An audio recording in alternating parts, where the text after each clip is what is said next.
This story is titled, My Husband Secretly Sold My Jewelry Collection While I Was Visiting My Family. When I returned home, he told me with a smug expression, I made a major business move while you were away. Now he's facing fraud charges, and I'm finally free. Hi everyone! Before we dive in, a quick favor. If you enjoy content like this, please hit the subscribe button. It's free, supports the channel, and make sure you never miss out on amazing videos. Alright, let's get started. Hey everyone. So I need to vent because this thing I've been dealing with is just, I don't even have the words. I've always thought I had my life somewhat together. You know, nothing too crazy, steady marriage, a decent job, friends I can count on.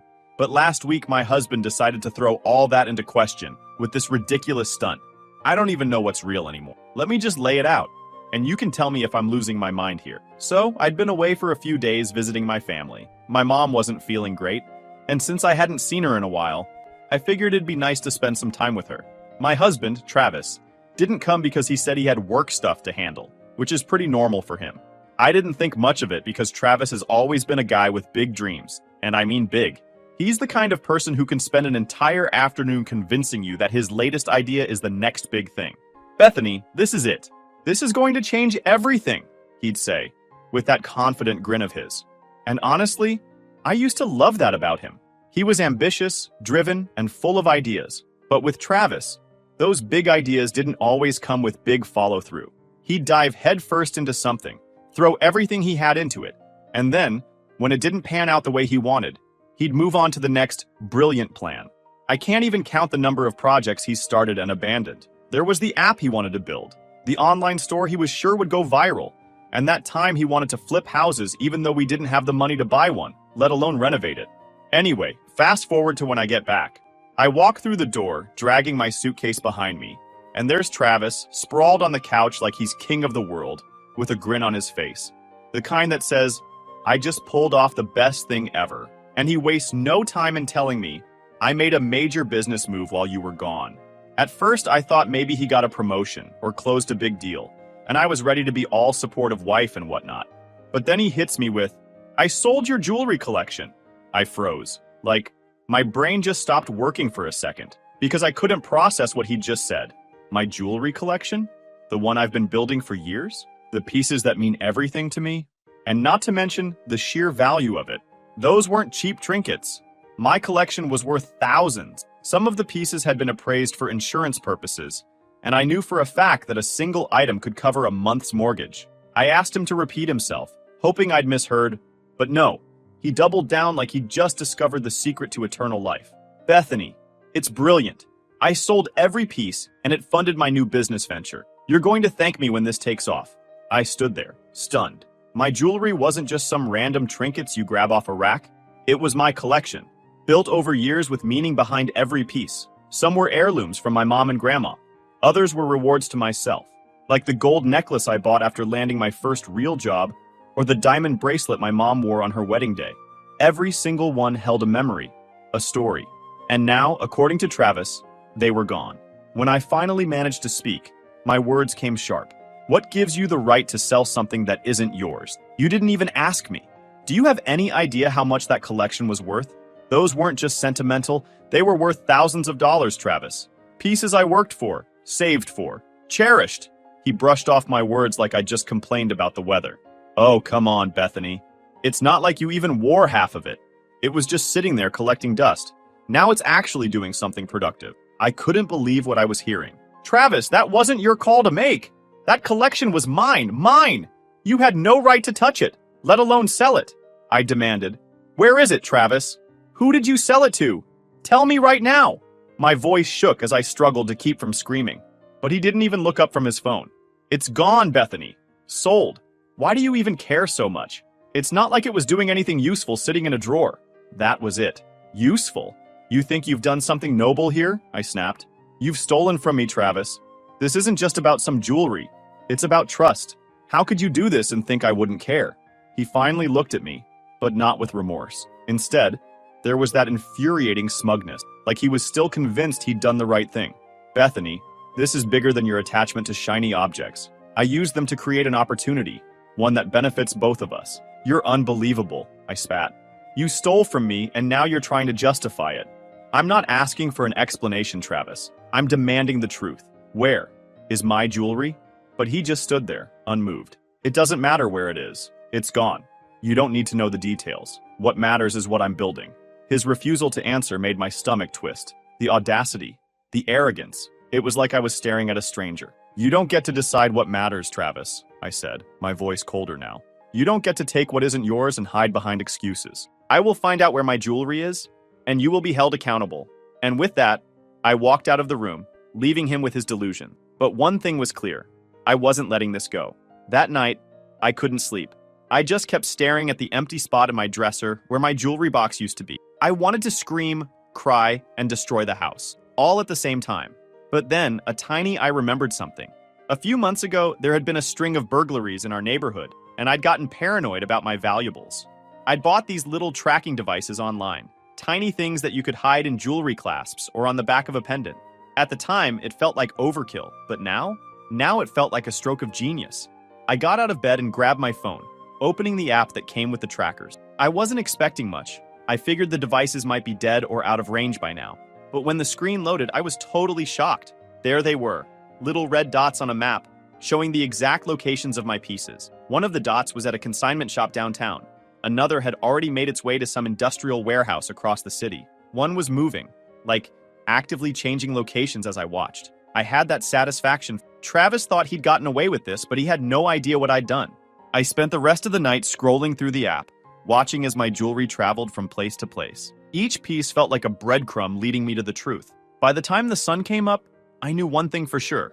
I wasn't going to let Travis get away with this. But I also knew I couldn't just blow up on him without a plan. He's the kind of person who talks circles around you until you start questioning your own sanity. If I was going to confront him, I needed to have all my ducks in a row. So I called my best friend, Jessica. She's the kind of person who doesn't sugarcoat anything, and I needed someone to give it to me straight.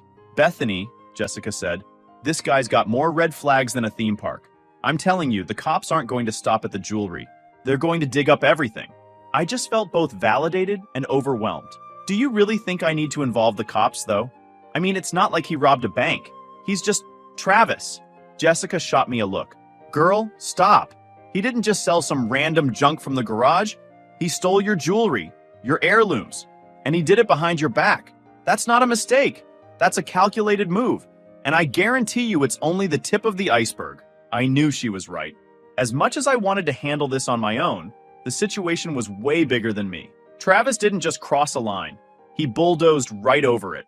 If I let this slide, who knows what he'd try to pull next. I spent the rest of the morning gathering everything I could. Screenshots of the tracking app, receipts for the jewelry, even photos of me wearing the pieces at different events. And I walked into the police station. I explained every detail to the offices. And when I showed him the tracking app, he said, "This is good evidence," he said, nodding. "We'll start looking into it right away." After leaving the police station, I kept staring at the map on my phone. Those little red dots weren't just tracking my jewelry. They were showing me exactly how far Travis had gone behind my back. It wasn't just about the money or the theft anymore. It was about trust, or really, the complete lack of it. And I wasn't sure I'd ever get that back. The rest of the day, I couldn't focus on anything except the app, refreshing it constantly to see if anything changed. One of the dots had stopped at a warehouse in the industrial district, while another was now sitting at some boutique on the other side of town. I felt like I was in a real-life detective movie, except the person I was tracking wasn't some stranger. It was my husband. When Travis got home that evening, I was exhausted. Not physically, but emotionally. I'd spent hours going over everything in my head, trying to figure out how someone I'd spent years with could do something like this. When I heard his car pull into the driveway, I took a deep breath and braced myself. This wasn't going to be pretty. As soon as he walked in, I knew he could tell something was up. I didn't even bother with small talk. "We need to talk," I said, standing in the middle of the living room like I was guarding something. He smirked. That same stupid smirk he'd had when he told me about the jewelry. "What's with the attitude? You're still mad about the jewelry, aren't you?" "I told you, Bethany, it's for the greater good." Yeah, I said. "Travis, you stole from me. You sold my jewelry without asking, without even telling me. And now you're acting like you did me a favor?" He flopped onto the couch, like we were having a petty argument about who forgot to do the dishes. "You're being so dramatic," he said. "It's not like you wear them every day. I turned something useless into an investment. You'll thank me when this takes off." And that's when I lost it. I slammed my phone down on the coffee table so hard he actually flinched. You think I don't know what you did? I snapped. Do you think I'm that stupid, Travis? Because guess what? I've been tracking every single piece you sold. I know exactly where they are. His face went pale for a split second, but then he tried to cover it up with a laugh. Tracking? What are you even talking about? I leaned in closer. You didn't know, did you? Well, babe, months ago, I installed trackers on my most valuable pieces for security, and now I've got proof that you stole them. So don't sit there and act like this is no big deal. For the first time, Travis looked genuinely nervous. His hands fidgeted, and he avoided eye contact. Bethany, listen. He shifted completely. I didn't mean for it to go this far. No. I cut him off.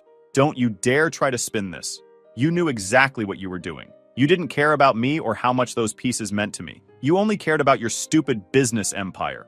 He stood up then, trying to tower over me like that would somehow make me back down. I did this for us, he said, his voice rising. I'm building something that's going to benefit both of us in the long run. Why can't you see that? Because it's not about us, Travis, I shouted back. It's never been about us. It's always about you. Your ambitions, your plans, your needs. And now you've crossed a line you can't uncross. We stared at each other in silence for a moment. I could see the wheels turning in his head as he tried to figure out his next move. Finally, he sighed and said, Fine. If you want your stupid jewelry back, I'll figure it out. But you need to stop acting like I committed some crime. Oh, I'm sorry, Travis, I shot back. Selling someone's belongings without their consent isn't a crime now? Maybe you should tell that to the police since they're already investigating. That got him off guard. You went to the cops? He asked. Of course I did, I said. What did you think was going to happen? That I'd just sit here and let you get away with it? He looked mad, and for a moment, I thought he might yell. But instead, he just shook his head and muttered, You're making a huge mistake, Bethany. If you think this is going to end well for you, you've got another thing coming. I didn't respond. I was too angry, too hurt, and honestly, too tired to argue anymore. I just turned and walked away, leaving him standing in the living room with whatever thoughts were running through his head. That night, I locked myself in the bedroom and started going through the photos and receipts I'd gathered earlier. I wanted to make sure I had everything in order, just in case Travis tried to pull something. Part of me hoped that maybe, just maybe, he'd realize how badly he'd screwed up and try to fix things. But deep down, I knew better. Travis wasn't the type to admit he was wrong, no matter how obvious it was. And yeah, this is what I've been dealing with lately. Do you think I overreacted by going to the police? At that moment, it just felt like the only option I had. Honestly, I feel deeply hurt. It's not just about the jewelry, but the betrayal and the fact that he doesn't even see how wrong he is. I'll keep you guys updated if he doesn't find that I'm posting in here. Update 1. Hey guys, here's an update because things have gotten into unexpected roads since my last post. The day after I confronted him, things felt off. He was quieter than usual, which wasn't like him at all. Normally, even when he was in trouble, he'd talk his way around it, throw out excuses, or turn the blame on me somehow. But this time, he didn't even try. Instead, he left the house early without saying much. He didn't mention where he was going or when he'd be back, just grabbed his keys and walked out. That should have been my first red flag. I spent the morning refreshing my tracking app, hoping for updates from the officer. It was slow progress, but they were doing their job. One of the rings was still at the consignment shop downtown, and 2 other items had been tracked to a warehouse. The officer said they'd reached out to the businesses involved and were working on getting the pieces back. I thought that would bring me some peace of mind, but honestly, it just made me angrier. Every time I saw one of those dots on the map, it reminded me of how little Travis thought of me, of how easy it was for him to sell my things, like they were just meaningless objects gathering dust. By midday, I couldn't sit around anymore. My best friend Jessica texted me to check in, and I ended up spilling the whole story in a long, messy rant. Her response was immediate. He's hiding something bigger. You know that, right? I didn't want to believe it. I mean, how much worse could it get? But deep down, I knew she was probably right. Travis wasn't just a guy who made a bad decision. He was a guy who thought the rules didn't apply to him. And if he was capable of selling my jewelry behind my back, what else had he been hiding? That afternoon, I got a call from the officer. Bethany, we've recovered the sapphire ring from the consignment shop and one of the bracelets from the warehouse, he said. But there's something else you should know. I asked for clarification. He said, we've started looking into your husband's financial records, and there are some discrepancies. Large sums of money being moved between accounts that don't make sense. I sat down hard on the couch, my head spinning. What kind of discrepancies? Potential fraud, he explained. It looks like he's been funneling money into separate accounts, some tied to his business and others under different names. We're still investigating, but this could be bigger than we initially thought. Fraud, separate accounts, different names. My mind couldn't process it all at once. This wasn't just about my jewelry anymore. This was about Travis building his so-called empire on lies and deception. Am I in trouble? I asked. Not at this point, the officer reassured me. But you'll want to keep your finances separate moving forward. If you have any joint accounts, consider consulting a lawyer to protect yourself. As soon as I hung up, I felt like the floor had been ripped out from under me. Things are getting worse than I anticipated. I don't know if I'm doing the right thing. It feels like things are getting fractured. What do you think I should do next? Should I even continue in this relationship anyway? Update 2. Hey again. In my last post, most of you in the comments suggested that I confront him. So I did, but it didn't lead anywhere. Instead, things got messier. How it went. When Travis came home the other evening, I was ready for him. I'd spent the entire afternoon gathering every piece of financial information I could find. Bank statements, receipts, anything that might give me a clearer picture of what he'd been up to. I didn't know how much of it would make sense, but I figured it was better to be overprepared. He walked in, saw me sitting at the kitchen table with stacks of papers, and immediately looked defensive. What's all this? He asked. Sit down, I said. We need to talk. Again? He muttered, but he sat anyway, folding his arms like a teenager caught sneaking out. I didn't waste time. The police are looking into your finances, I said, watching his reaction carefully. They think there's fraud involved. Accounts under different names, money moving around without explanation. Do you want to tell me what's going on? For a second, he looked like he might deny it, but then he smirked. This cold, calculated smirk. So now you're spying on me too? That's rich. Don't, I said sharply. Don't try to turn this on me. You did this, Travis. You sold my jewelry, and now the police are finding even more. So tell me the truth. What's really going on? He leaned back in his chair. You wouldn't understand. This is business, Bethany. Big moves require risks, and sometimes those risks don't look pretty. I stared at him, baffled with the audacity. You call stealing from me a risk? You call fraud a risk? Travis, this isn't just unethical, it's illegal. His face darkened. You don't get it, do you? Everything I'm doing is for us, for our future. You're so focused on your little trinkets that you can't see the bigger picture. I slammed my hand on the table. Don't you dare try to justify this. You didn't do this for us. You did this for you. You're selfish, Travis. You always have been. But I was too blind to see it. He stood up yelling, You think you're so righteous, don't you? Going to the cops, digging through my business. You're sabotaging everything I've built. Built on lies, I shot back. If you think I'm just going to sit here and let you ruin everything, you're wrong. I'm not the naive little wife you think I am. At that moment, I saw a flicker of something in his eyes. Fear, maybe, or realization. But it was gone as quickly as it came. He stormed out of the room, slamming the door behind him. That night, I called Jessica and told her everything. The fraud, the confrontation, the fact that Travis seemed more angry than remorseful. What do I do? I asked her. She said firmly, First, get a lawyer. This is bigger than just getting your jewelry back, Bethany. You need to protect yourself, financially and legally. I hated that she was right, and that this was where my marriage had ended up. But I couldn't ignore the reality anymore. Travis wasn't just reckless, he was dangerous. And if I didn't take action, I'd be the one left cleaning up his mess. The next morning, I made an appointment with a lawyer Jessica recommended. As I sat in her office explaining everything she said, You're doing the right thing, she said. We'll start by securing your personal assets and filing for separation. The sooner you distance yourself financially, the better. After that meeting with the lawyer, I knew I'd taken the first real step toward reclaiming my life. For so long, I'd let Travis make decisions, bulldoze over my boundaries, and justify his selfishness under the guise of ambition.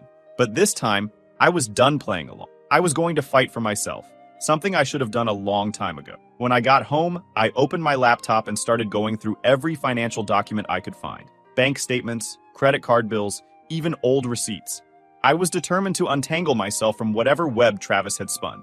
I didn't trust him anymore, not with my things, not with my money, and definitely not with my future. I spent hours combing through everything, making a list of all our joint accounts and anything with his name attached to it. It was overwhelming, to say the least. There were charges I didn't recognize, transfers that didn't make sense, and entire accounts I didn't even know existed. By the time I was done, it was late, but Travis still wasn't home. I wasn't surprised. After our fight the night before, he'd been avoiding me like the plague. I wasn't complaining. I needed the space to figure out my next move. The next morning, I scheduled a bank appointment to separate my finances from Travis's, knowing I had to act quickly to protect myself. At the bank, I requested to remove my name from joint accounts and secure my personal assets, despite feeling out of my depth. The clerk explained they'd need documentation of my lawyer's separation filing to freeze the joint accounts and protect my funds. Though the idea of freezing accounts made me nervous about Travis's reaction, I reminded myself this was about safeguarding my future. As I left the bank, I got a text from Jessica asking, "How's it going? Any updates?" I filled her in on what I'd been doing, and she responded almost immediately, "Proud of you. This isn't easy, but you're handling it like a boss." Her words gave me a small boost of confidence. It wasn't much, but it was enough to keep me going. That's it for today's update. I'm honestly grateful for Jessica standing by my side since I can't tell my parents about all this, because they will only get worried and not help much. I'm mostly worried about my jewelry, because after all this, I want at least to get my jewelry back. Don't you think? Update 3. Okay guys, guess what? I got some news about my jewelry. Do you remember the last call with Jess? Well, later that day after I posted that update, I got another call from the officer handling the case. "Bethany, we've recovered more items from your collection," he said. "A necklace and a pair of earrings were traced to a private auction house. The auctioneer has agreed to return them once we confirm ownership." That brought tears to my eyes. For weeks, it had felt like everything I cared about was slipping through my fingers. But now, little by little, things were starting to come back. "Thank you," I replied. "I can't tell you how much this means to me." "There's more," he continued. "We've uncovered additional financial discrepancies tied to your husband's business. It appears he's been using funds from the sale of your jewelry to cover other debts. The investigation is expanding." For me, it was validation that I wasn't crazy. Travis really was hiding things. However, it also meant the situation was even messier than I'd thought. That evening, Travis came home, and I could tell right away he was in a mood. He slammed his keys on the counter and gave me a look that was half angry, half defeated. "What did you do at the bank?" he demanded. I didn't flinch. "I'm separating my finances," I said plainly. "You've left me no choice." He laughed bitterly. "No choice? You're acting like I've committed some heinous crime." "All I did was make a business move, Bethany. One that's going to pay off for both of us if you just stop fighting me on it." I shot back. "You mean fraud? Because that's what the police are calling it. And if you think I'm going to stand by and let you drag me down with you, you're delusional." His face twisted into something ugly. I can't decide whether it's anger, fear, or desperation, but all rolled into one. "You've been talking to the cops?" he hissed. "You really want to destroy everything I've worked for, don't you?" "You destroyed it yourself, Travis," I said firmly. "The second you decided my things were yours to sell. The second you started lying and hiding money. You did this, not me." For a moment, he looked like he might argue, but then he just stormed out of the room. I stood there, wondering how the hell we'd gotten to this point. A few hours later, he texted me saying, "You'll regret this." I will be lying if I said I wasn't afraid, but I also knew that the law was on my side. The next day, my lawyer reviewed my updates and reassured me that separating my finances now was crucial, especially with the investigation likely uncovering more. I also asked her about my jewelry. She confirmed it could likely be recovered if still traceable. That seemed like I wasn't just taking control of my finances or my possessions. I was taking control of my future. Travis had spent years convincing me that his dreams were my dreams, that his success was our success. But now I was starting to see things clearly for the first time. This wasn't about him anymore. It was about me. But he wasn't going down without a fight, and it was clear he was trying to claw his way out of the mess he created. What he didn't realize or refuse to admit was that his every move just tightened the noose. One morning, I woke up to a notification from the bank. Travis had tried to access one of the accounts I'd separated. His attempt was flagged and blocked, thanks to the safeguards my lawyer had helped me put in place. It was a petty move, but it showed me just how desperate he was becoming. The next day, I decided to get ahead of whatever Travis was planning. Since he sent me that, "You'll regret this" text, I went to the bank to triple-check my accounts and confirm he couldn't access anything. The banker reassured me that everything was secure, but I couldn't shake the paranoia. Travis had always been good at finding ways to manipulate a situation to his advantage. That evening, my lawyer called with an update. "The DA's office is filing formal charges against Travis for fraud, theft, and tax evasion," she said. "This is a major step forward." I felt a mix of relief. What happens next? "He'll be served soon," she said. "But be prepared. He might lash out when it happens. Just document everything and let me know if he does anything threatening." She didn't have to tell me twice. I forwarded her the text Travis had sent earlier that week. "You'll regret this." "That's exactly the kind of thing I need to know about," she said.